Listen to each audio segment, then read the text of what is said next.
Pakar warning. Gelombang raksasa hingga 4 meter ancam pesisir, Indonesia siaga. Badan Meteorologi, Klimatologi, dan Geofisika (BMKG) menghimbau bahwa saat ini terdeteksi ada beberapa siklon yang berpotensi memengaruhi cuaca di Indonesia.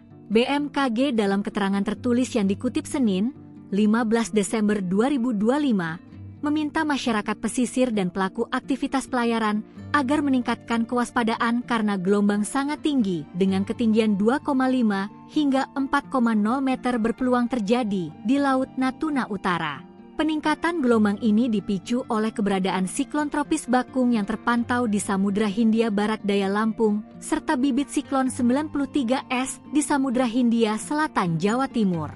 Selain Laut Natuna Utara, BMKG juga memperkirakan gelombang setinggi 1,25-2,5 meter berpeluang terjadi di berbagai wilayah perairan, antara lain Samudra Hindia Barat Bengkulu, Selat Malaka bagian utara, Samudra Hindia Selatan Jawa, Selat Karimata bagian utara, Laut Jawa, Selat Makassar bagian selatan, Samudra Pasifik Utara Maluku dan Papua, serta Laut Arafura bagian tengah.